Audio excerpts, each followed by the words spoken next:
단편 소설 중에 모파샹의 목걸이라는 그런 소설이 있습니다. 학창 시절에 감동 있게 읽었던 경험들이 있을 것입니다. 모파샹의 그 목걸이라는 내용 잘 아시는 내용이겠지만 누군가가 또 이렇게 잘 정리해 놓은 내용이 있어서 먼저 그 내용을 잠시 소개를 합니다. 책의 주인공인 마틸드라고 하는 한 여인이 나오는데 무척 아름답고 예쁜 여인으로 그려집니다. 그렇지만 그런 미모에 비해서 그녀는 아주 가난한 집안에서 태어나서 가난하게 살았습니다. 결혼할 때도 결혼 지참금이 그리 많지 않아서 부유하지는 않지만 나름 성실한 르와젤이라는 한 남자와 만나 결혼을 하게 됩니다. 마틸드는 결혼 생활에 그리 만족하지 못합니다. 왜냐하면 어릴 때부터 예쁘다는 소리를 종종 들어왔던 그녀에게 자신에게 어울리는 삶은 좀 더 화려하고 럭셔리한 삶이라고 생각을 했기 때문입니다. 그러나 자신의 현실의 삶은 초라한 그 모습에 자신은 불행하다고 생각을 합니다. 그러던 어느 날 남편이 다니던 직장에서 장관이 주최하는 파티가 열린다는 소식이 있게 됩니다.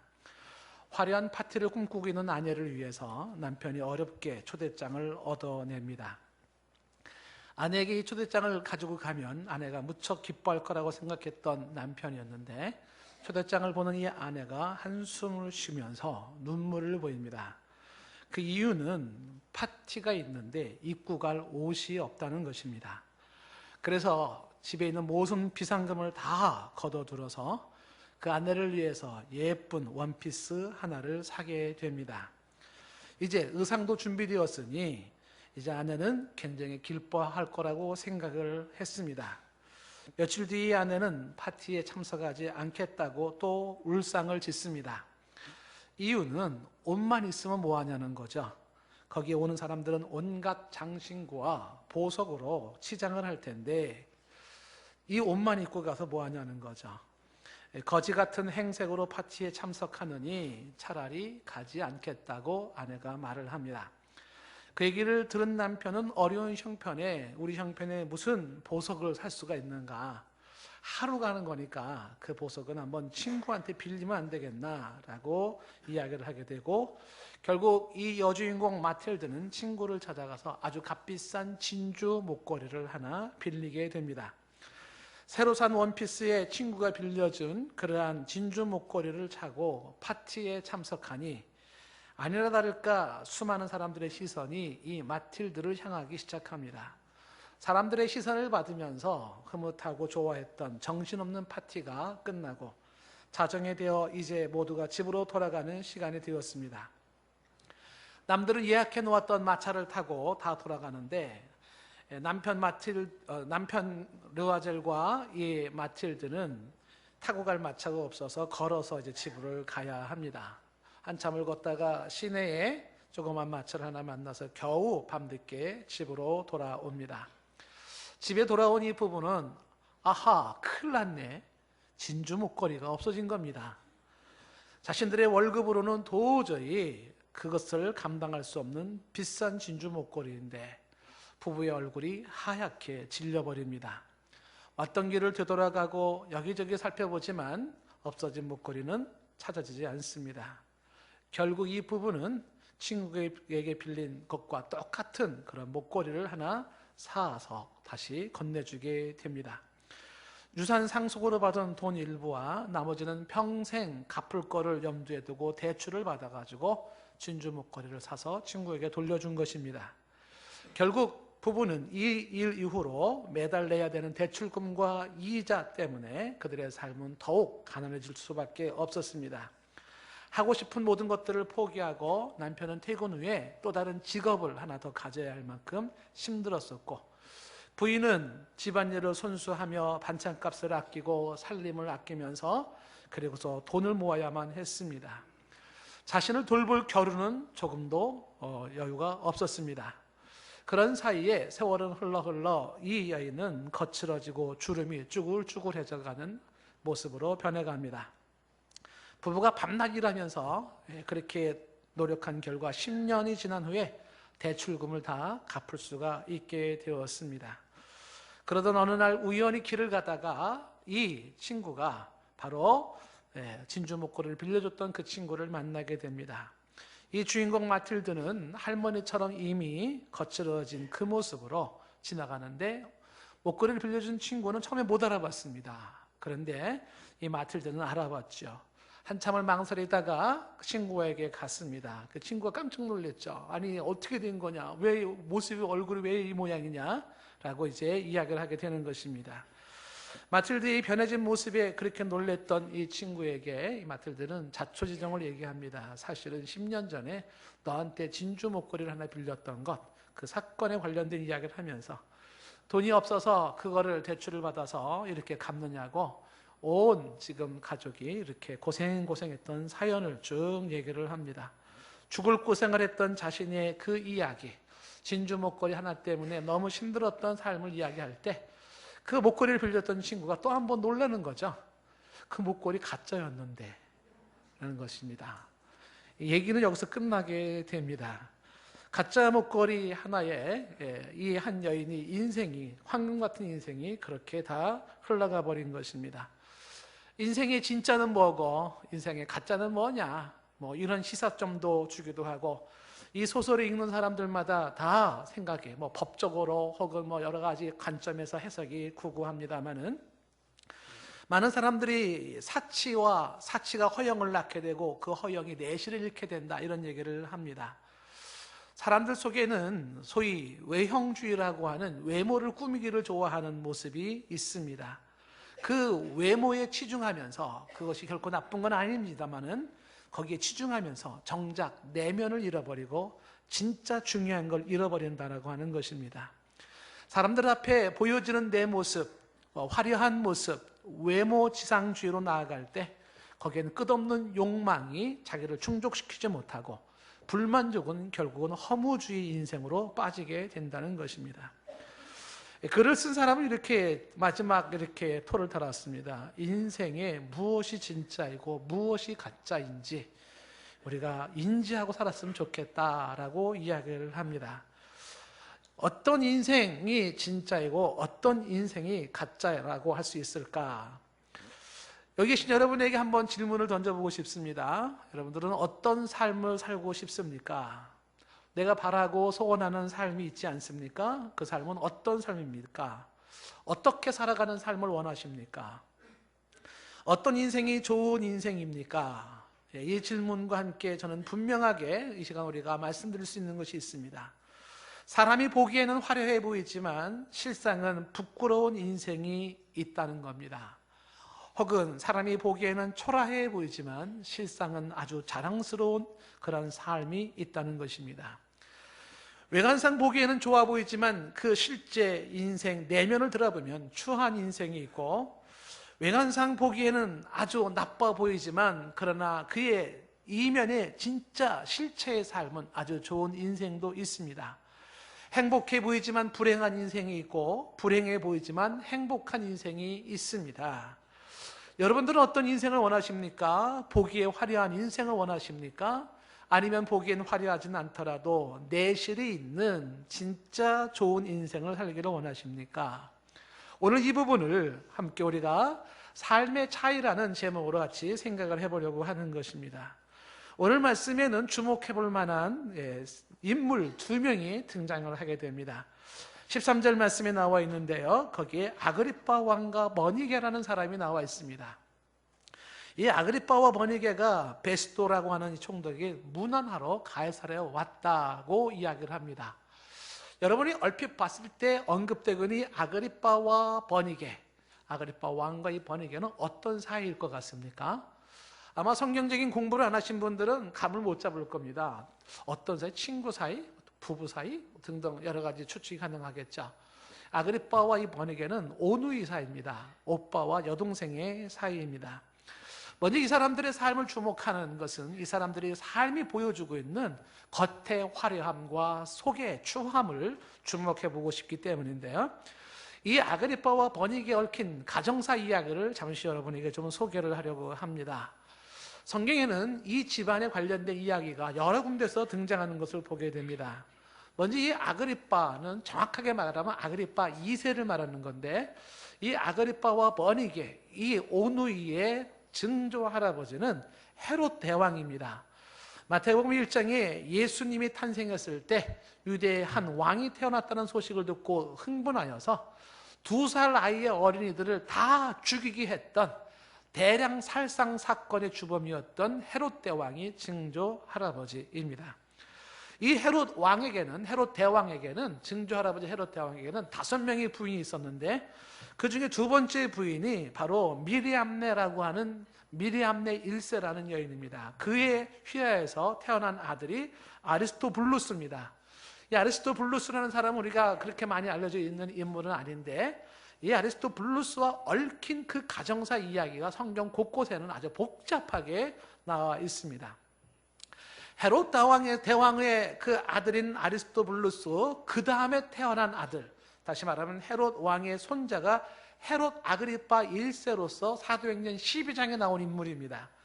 헤롯 아그리빠 1세 사도행전 12장에 나온 그는 어떤 인물이었습니까?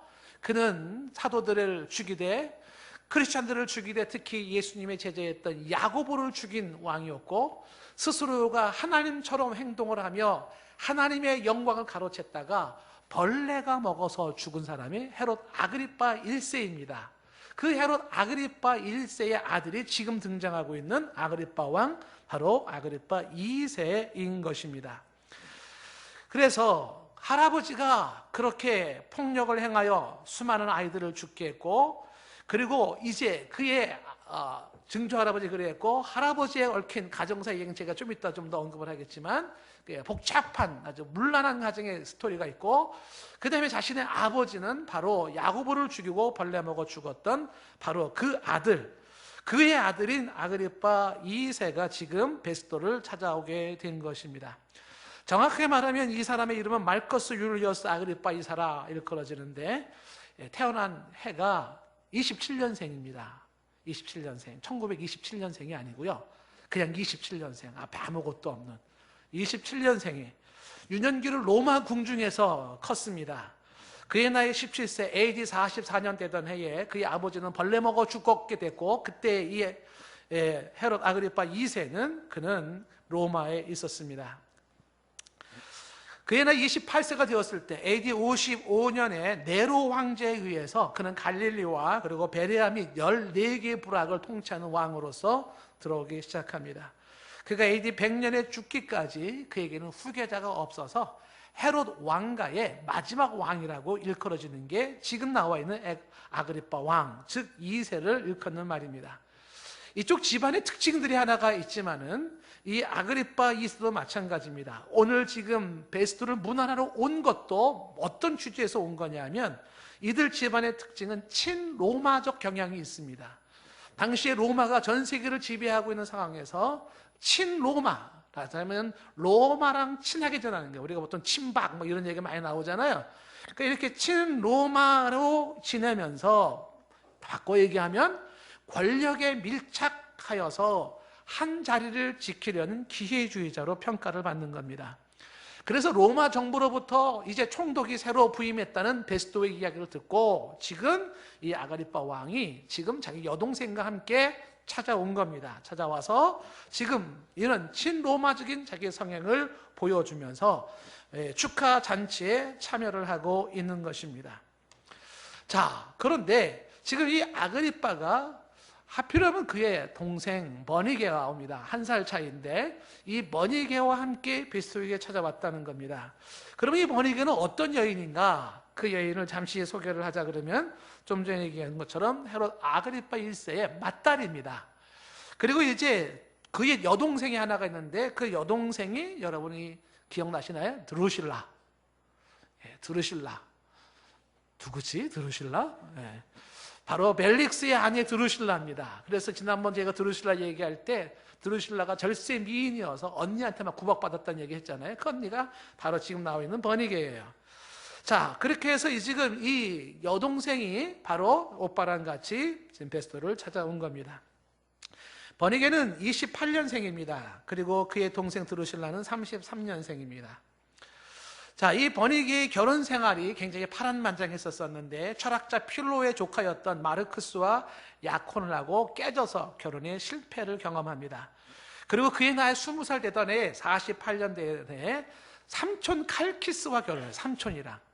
제가 좀 전에 이제 그 헤롯 대왕의 이야기 속에서 5명의 부인과 함께 이제 얘기를 할 때 둘째 부인을 태어나서, 다시 말하면 헤롯 아그리파 1세의 아버지, 대왕의 아들, 그 사람 이야기를 했습니다. 바로 그 사람, 아리스토블로스라고 하는 그 사람의 첫째 아들이 칼키스예요. 이 칼키스와 결혼을 하는 거, 삼촌이랑 결혼을 하게 됩니다. 그리고 이 아리스토블로스의 마지막 셋째가 누구냐면 헤로디아입니다. 이 헤로디아는 여러분이 아시다시피 이제 그 헤롯 집안 중에서 누가 나오냐면 바로 헤롯 안티파스라는 왕이 나와요. 그게 세례 요한 때의 모습이었었어요. 그때에 이 헤로디아가 결혼한 남편이 있음에도 불구하고 지금 누가 이걸 뺏었냐면 헤롯 안티파스가 뺏었어요. 다시 말하면 배다른 동생의 부인을 뺏었습니다. 그래서 그때 당시 세례 요한이 이건 옳지 않다라고 얘기했다가 어떻게 했어요? 목을 잘라버렸잖아요. 세례 요한의 목을 쟁반에 담아가지고 오는 비극이 있었습니다. 바로 그 헤로디아가 바로 여기 같은 집안의 모습이죠. 삼촌 칼키스와 지금 이 버니게가 결혼을 했다가 그리고 그 남편이 죽고 난 다음에 이 버니게는 다시 누구한테 오냐면 오빠 아그리파 2세에게로 옵니다. 그리고 찾아온 이후에 다시 길리기의 왕 폴레몬과 함께 결혼을 했다가 또 이혼을 하게 되고요. 그리고 이혼한 후에 다시 또 얘는 어디로 오냐면 오빠에게로 또 찾아오는 것입니다. 결혼하러 갔다가 깨지면은 오빠한테 돌아옵니다. 근데 그냥 뭐 갈 데가 없으니까 오빠한테 왔거니 이렇게 생각할 수도 있지 않겠습니까? 그런데 그 오빠와 이 여동생 사이에 근친상간이 일어나는 거죠. 그래서 이제 그 소문이 아주 안 좋게 난 그러한 모습이에요. 그래서 지금도 이 아그리파 왕과 버니게가 베스트를 찾아왔을 때는 첫 번째 결혼에 실패한 이유라고 좀 보지만 이면에 그들의 가정사와 개인적인 삶이 참 깨끗하지 못한 그런 모습으로 지금 베스토에게 찾아온 겁니다. 이 버니게의 음탕한 모습은 여기서 끝나지는 않아요. 이후에도 베스파시안이라고 하는 로마 황제의 아들 티토 그 왕과 애정 행각을 벌이다가 여론의 문매를 받고 그 여론의 악화로 인해서 또 쫓겨나는 일이 벌어지기도 합니다. 당시 상류층에서 나타나고 있는 그러한 음란한 모습들을 주목해 볼 수가 있습니다. 자, 이러한 아그리파 왕과 버니게가 베스토에게 지금 찾아왔다라고 이야기를 하는 것입니다. 이런 제가 이면의 스토리를 얘기하지 아니한다 그러면 우리는 그냥 외면만 보고 판단하기를 아그리파 왕이라고 버니게라고 어우 대단하고 멋있고 화려한데 라고 생각을 할 겁니다. 잠시 서론에서 말한 것처럼 성공자 같지만 실패자 같고 화려 같지만 초라한 자의 삶이 이들의 모습이에요. 외관상은 왕일진 모르지만 그 이면에는 부끄럽기 짝이 없는 그러한 지저분함이 있습니다. 그들의 영혼의 상태는 빈곤한 상태인 것이죠. 그런데 이런 상황에서 오늘 14절 말씀에 보니까 베스토가 이 아그리파 왕에게 바울에 대한 자문을 구하기 시작을 합니다. 그러면서 벨릭스로 인해서 구류됐던 바울을 이야기를 하는데 누가 자문자가 되어지냐면 아그리파 왕이 자문자가 되어지는 것입니다. 유대인도 아닌 유대인의 모습으로서 바로 이 아그리파 왕에게 베스토는 이 사건의 문제를 어떻게 처리해야 될지 그에게 문의를 하기 시작하고 아그리파가 거기에 대한 그런 자문의 역할을 하는 겁니다. 한 사람 사도 바울을 재판함에 있어서 지금 베스토가 누구의 자문을 구한다고요? 아그리파 왕의 자문을 구한다는 겁니다. 가만히 돌아다 보면요, 정말 웃기는 짜장면이죠. 세상인 요지경입니다. 불의한 재판관이 의로운 피고를 재판하는 거예요. 좀 더 정확하게 말하면 죄인이 의인을 심판해요. 죄인이 의인을 재판하는 겁니다. 사실 여러분 아시다시피 벨릭스 사람 사건 때도 사도 바울이 벨릭스가 복음을 듣기를 원했을 때 분명히 얘기를 했잖아요. 의와 그 다음에 절제와 심판을 얘기했잖아요. 사도 바울은 복음을 가진 사람으로서 우리가 어떻게 살아야 되는 것인지에 대한 가치관이 분명했어요. 당신들 그렇게 살면 안 됩니다. 왕이지만 분명히 얘기했잖아요. 정의가 있습니까? 셀프 컨트롤, 자신을 통제합니까? 심판, 하나님은 오늘 심판을 준비하고 있습니까?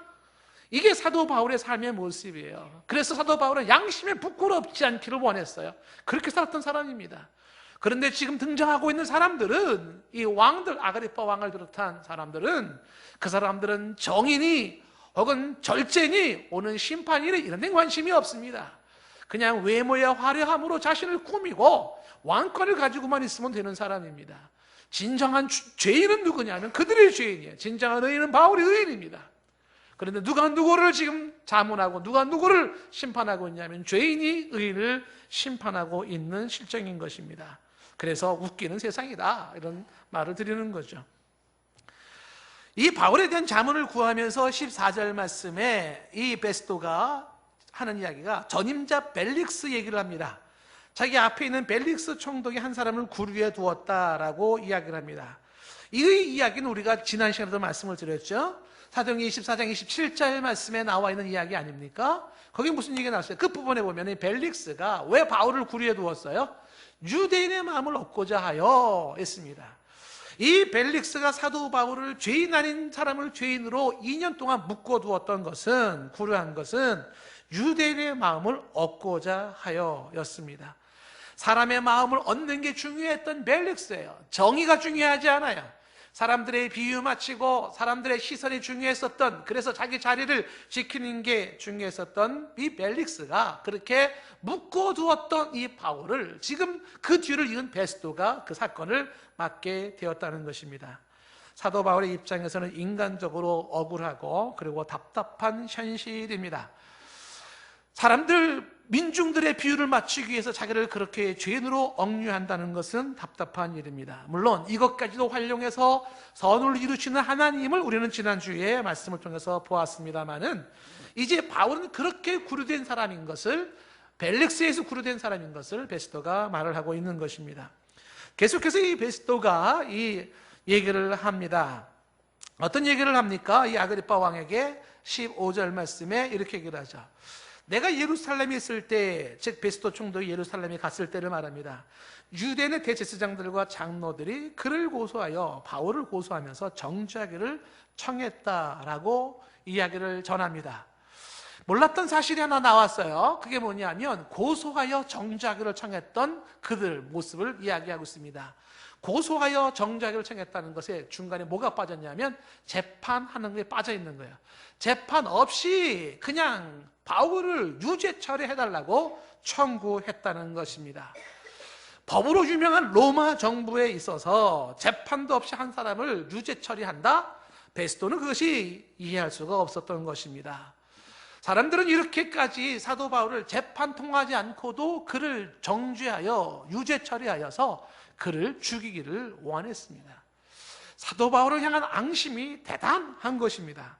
바울의 입장에서 보면 자신의 인생은 참으로 곤고합니다. 인생이 험하기 짝이 없습니다. 나는 왜 인생이 이렇게 살아야 되는가? 아마 그런 회의도 들 수도 있을 것입니다. 그때 사람들이 이렇게 정죄를 요청했을 때 베스토가 딱 거절을 했습니다. 16절 말씀에 이렇게 이야기를 하죠. 그런 고소 그들이 청했을 때 내가 베스토와 얘기하는 거죠. 대답하되 무릇 피고가 원고들 앞에서 고소사건에 대하여 변명할 기회가 있기 전에, 다시 말하면 재판을 통하여 피고의 변론이 있기 전에, 그런 뜻이에요. 그 사람을 죄인으로 내주는 것은 로마 사람의 법이 아니다라고 대답을 했다는 겁니다. 잘했죠. 베스토가. 로마에는 법이 있어요. 법이라고 하는 것은 반드시 재판이 열려야 되고, 그리고 그런 원고의 그 고소 내용과 증명이 있어야 되고, 피고 측의 변론이 있어야 되고, 그 다음에 판결이 이루어지는 거란 말이죠. 이렇게 해야 되는 것이 로마의 법이다라고 이야기하면서 그 유대인들의 간청을 거절했다라고 이야기하는 것입니다. 베스토가 가지고 있는 법의 공정성과 법 개념, 법의 정의, 법 의식을 주목해 볼 수가 있습니다. 우리가 지난번에 우리가 보았던 내용이에요. 지난주에 우리가 법에 대해서, 그래서 이 세상에 법을 주신 하나님께서 베스토와 같이 법이 공정하게 법이 집행이 될 때, 그때가 하나님의 뜻을 이룰 때라고 말씀을 드렸어요. 이 세상에 법을 주신 것은 하나님의 뜻을 이루라고, 공의를 세우고 정의를 세우라고 세상에 법을 허락하신 거거든요. 그 뜻에 그대로 부합하게 되면 결국 하나님의 뜻을 이루는 겁니다. 바울을 향한 하나님의 뜻은 무엇이냐 하면 바울을 살리는 겁니다. 바울을 로마로 보내는 겁니다. 그 뜻이 세상 법에 의해서 보호받게 되는 거죠. 베스토는 이런 내용을 몰라요. 그럼 모르고 단지 로마는 법이 중요해, 로마에서는 법을 강조해, 우리는 법대로 할 거야, 이러면서 그가 결정했던 사항들, 재판 없이 바울을 유죄 처리해 죽이기를 원했던 그들의 유대인들의 생각이 그렇게 무산되는 순간인 것입니다. 한 사람 베스토가 가지고 있었던 분명한 법, 공정성이, 법의 정의가 바로 하나님의 뜻을 이루고 바울을 살게 했다는 것이죠. 이런 내용이 함축되어 있는 모습 속에서 16절에 이 베스토가 지금 아그리빠에게 얘기한 거죠. 나는 그래서 이건 로마법이 아니라고 해서 거절했다라고 이야기를 한 것입니다. 그래서 바울은 암살 음모에서 보호받게 된 것입니다. 17절 말씀에 계속 이제 얘기를 합니다. 이 베스토가 아그리빠에게. 그러므로 그들이 나와 함께 여기 올라왔다는 거예요. 예루살렘에서 지금 이 가이사랴까지 올라왔다는 겁니다. 그래서 지체하지 않냐고 바로 다음 날에 재판을 열어서 이 바울을 데려왔다는 것입니다. 재판을 지체하지 않았던 베스토의 모습은 연기시킴으로써 직무유기라는 말을 듣고 싶지 않았고, 이것이 길어지면 길어질수록 뇌물수수 같은 그런 함정에 빠질 수가 있기 때문에 바로 열었다, 이런 의미를 가지고 있는 거죠. 그런데 이때 재판을 열었을 때에 베스토는 한 가지 놀라운 사실이 있었다는 겁니다. 그거를 지금 아그리빠한테 얘기를 하는 거죠. 그게 뭐냐면 18절 말씀이에요. 사람들이 여기까지 찾아와서 재판을 했는데, 가이사랴까지 올라와서 그걸 고소했고 재판을 열었는데, 18절에 원고들이 서서 나의 짐작하던 것 같은 악행의 혐의는 하나도 제시하지 못했다는 거예요. 지금 스스로가 베스토는 짐작하기를 사람들이 저렇게 바울에 대해서 원성을 사고 죽이려고 하고 그냥 높은 고위직의 사람들이 저렇게 나서는 거 보니까 뭔가 사도 바울은 굉장히 큰 죄를 지은 것 같은데 어떤 중죄를 지었길래 저렇게까지 나서나, 그래서 나름 짐작하고 있었던 것이 있었는데 막상 찾아와서 원고들이 그들이 고발하는 내용을 이야기해 보니까 자신이 짐작했던 것 같은 악행의 혐의는 하나도 제시하지를 않았다라고 하는 것입니다. 악행의 혐의는 하나도 제시하지 않았다라고 하는 이 말은 혐의 없음이에요. 혐의 없음. 그러면 사건은 끝나는 겁니다. 바울은 석방돼야 되는 것이고요, 바울은 죄인이 아닌 거예요. 혐의 없음인 것입니다. 사도 바울의 입장에서도 답답하게는 그지없습니다. 바울도 분명히 얘기했잖아요. 내가 죄가 없습니다. 로마 율법도 어긴 적이 없고 성전을 더럽힌 적도 없고 가이사랴의 로마의 실정법도 어긴 적이 없습니다 라는 걸 분명히 얘기했고, 그를 고소하던 사람들도 증거를 대는 것은 하나도 없었습니다. 분위기를 몰아가고 아부를 해서 재판도 없이 그저 바울을 죽이려고 했었던 그들의 모습이었던 것입니다.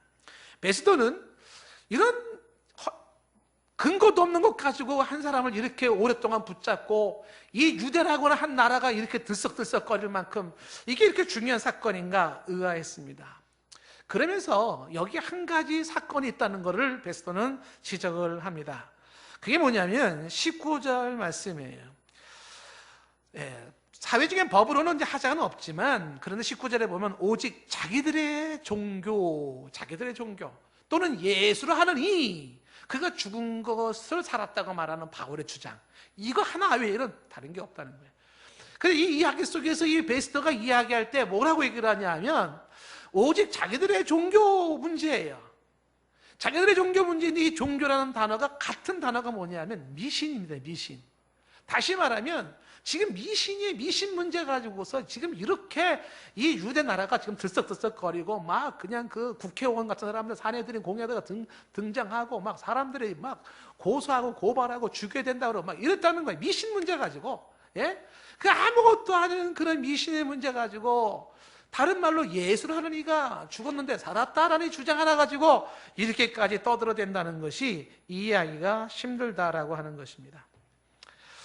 19절 말씀에서 베스토의 이야기의 뉘앙스는 어떤 내용이냐면 참 아무것도 아닌 내용 가지고 정말 시간 질질 끄네, 이런 내용이에요.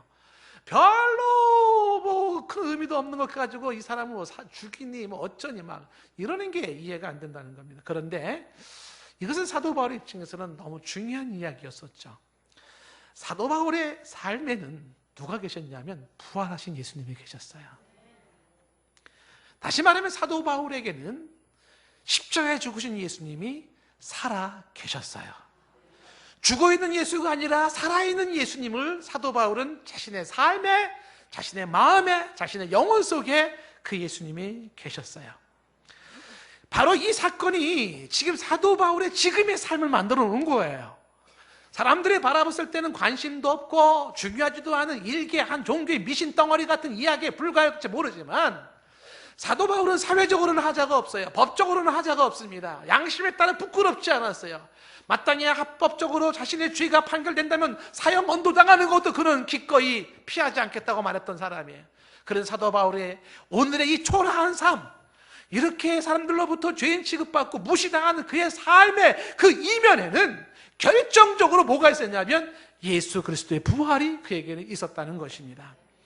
예수 그리스도의 이 부활을 마음속에 모시고 있는 사도 바울은 바로 거기에서 사도 바울이 예수님의 십자가에 죽으신 보혈의 의미에 눈을 뜬 자의 모습으로 우리가 알 수가 있는 것입니다. 예수님께서 부활하심으로써 그를 살아계신 예수님을 만남으로써 사도 바울의 눈이 열렸는데 왜 예수님이라는 그분이 이 땅에 오셔야만 했는지, 그가 왜 나무에 달려서 피를 흘려 죽어야만 했는지, 이것이 우연한 해프닝이 아니라 단지 당시의 종교 지도자들의 미움에 의한 죽음이 아니라 그동안 구약 율법에 정통했던 사도 바울이 바리새파 사람으로서 구약에서 누누이 이야기했던 바로 메시아를 발견한 거예요.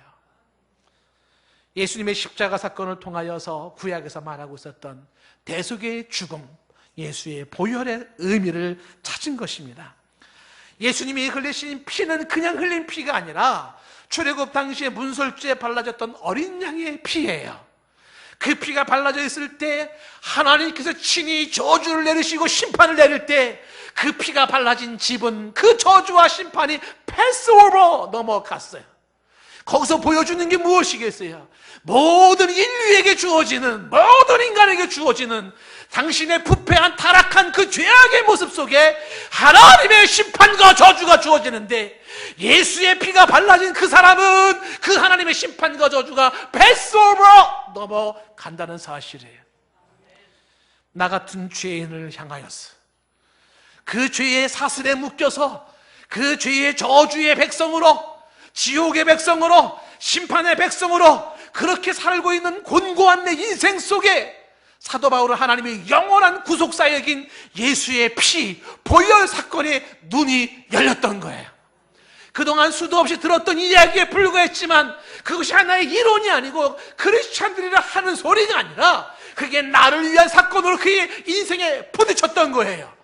그래서 사도 바울은 그 예수님의 부활로 십자가에 죽으신 보혈의 의미를 간직한 믿음의 사람으로 그의 인생은 바뀌어졌고, 그것이 지금 오늘 죄인 아닌 죄수의 모습으로, 초라한 모습으로 비난을 받고 사람들로 하여금 그런 살해 위협을 받으면서, 그럼에도 불구하고 이 삶을 포기하지 않는 것은 복음이 가지고 있는 생명과 가치 때문이었던 것입니다. 사도 바울은 예수의 피가, 그의 부활이 자신을 죽음과 저주에서 구원했음을 분명히 믿는 사람이었습니다.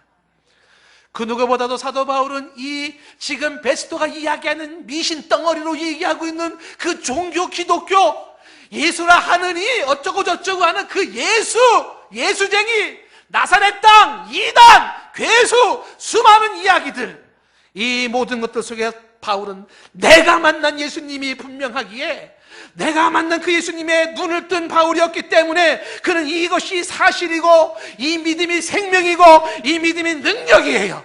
그는 이 믿음을 끝까지 붙잡기로 원했어요. 보이는 생명이 죽는 안에 있더라도 놓을 수 없는 것은 영원한 생명을 결정하는 이 믿음을 놓을 수가 없었던 것이죠. 그리고 이 믿음을 선포하기를 원했던 것입니다.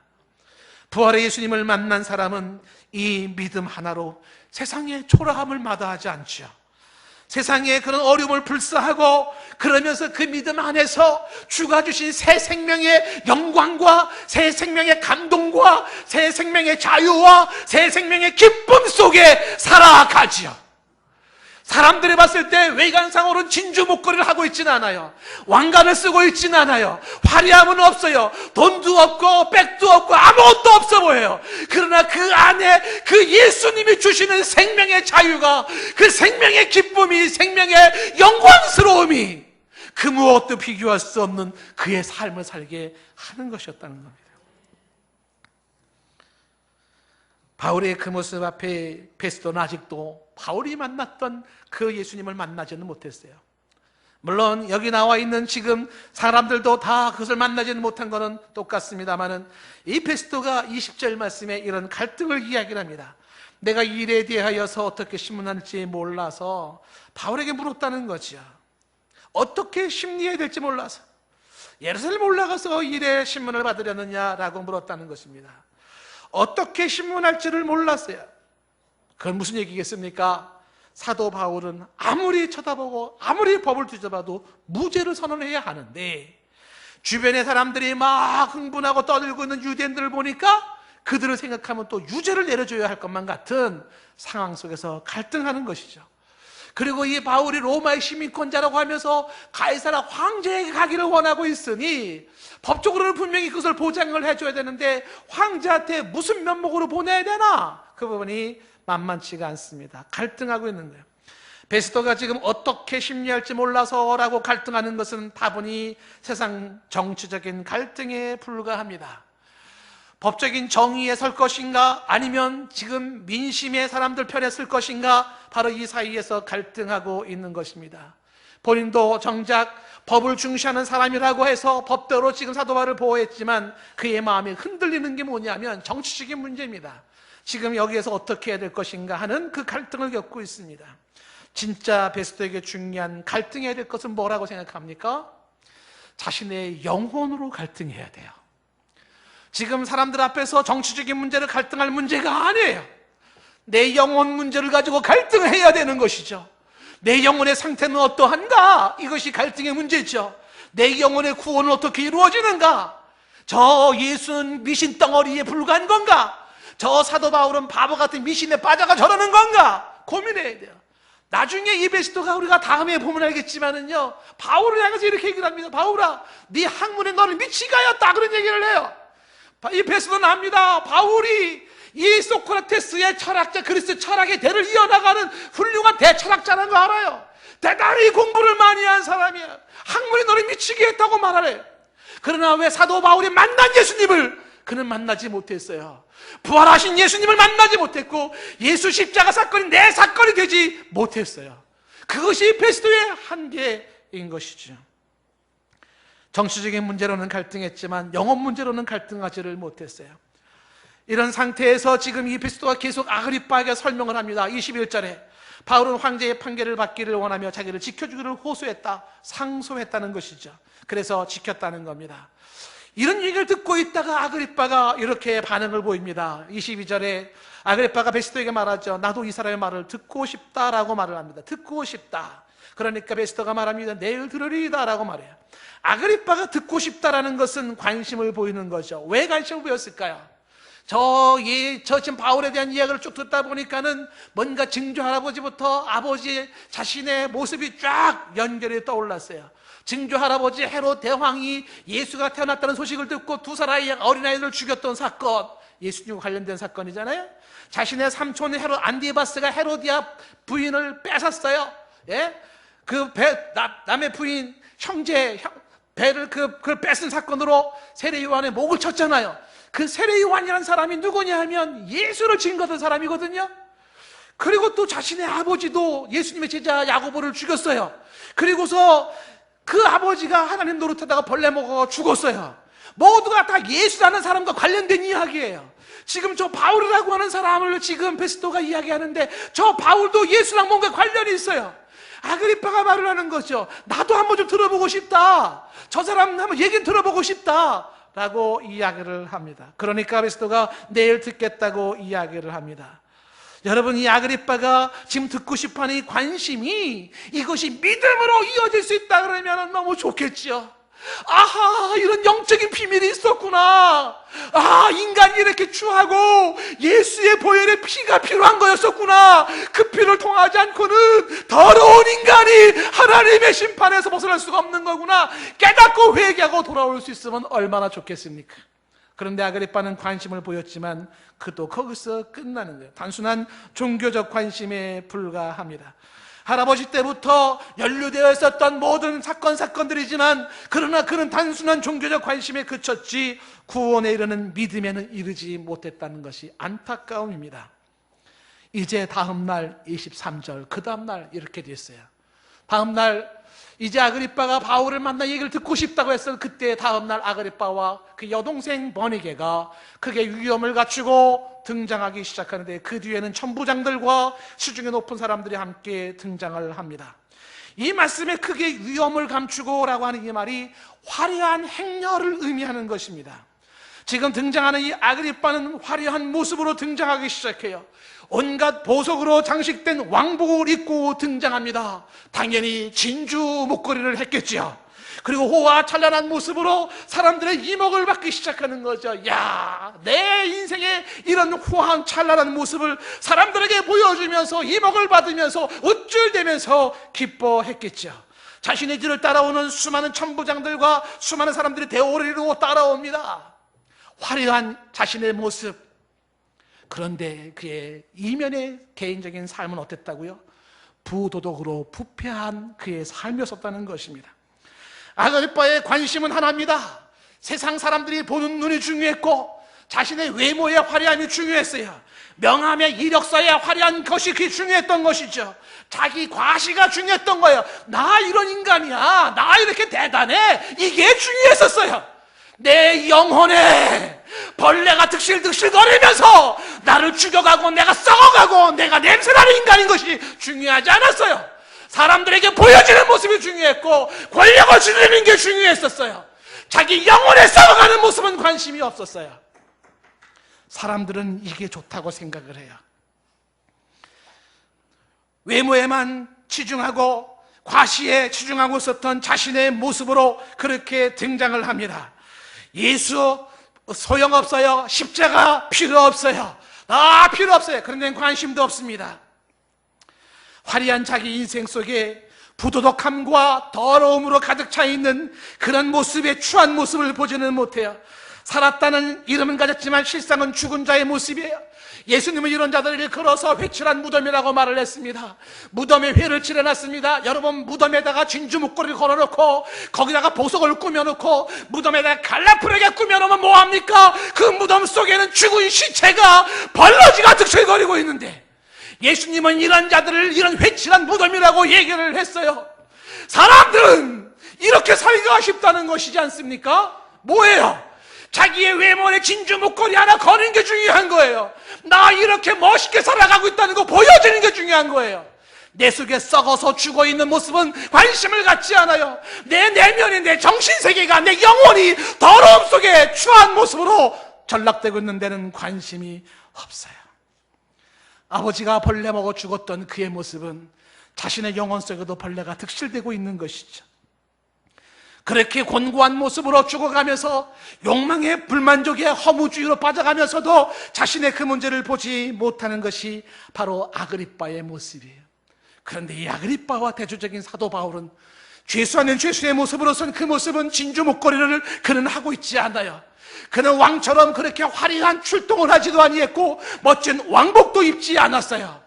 사람처럼 돈 있는 모습도 아니었고 사람들을 봤을 때 누구도 인정할 만한, 칭찬들을 만한 모습은 없었어요. 외모는 초라하지만 그러나 새 생명을 가진 자가 누리는 자유와 영광과 그 삶의 보람과 의미를 누구보다도 강했던 것이 바울의 모습이에요. 24절 말씀에 베스토가 말합니다. 아그리빠 왕과 여기 있는 사람들이에요. 당신들이 보는 이 사람은 유대의 모든 무리가 크게 외치되 살두지 못할 사람이라고 이야기했다는 것입니다.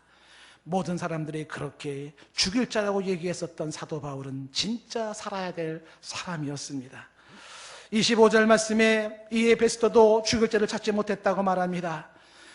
천부장 루시아도 23장 29절에 찾지 못했어요. 사도 바울이 죄가 있다는 걸.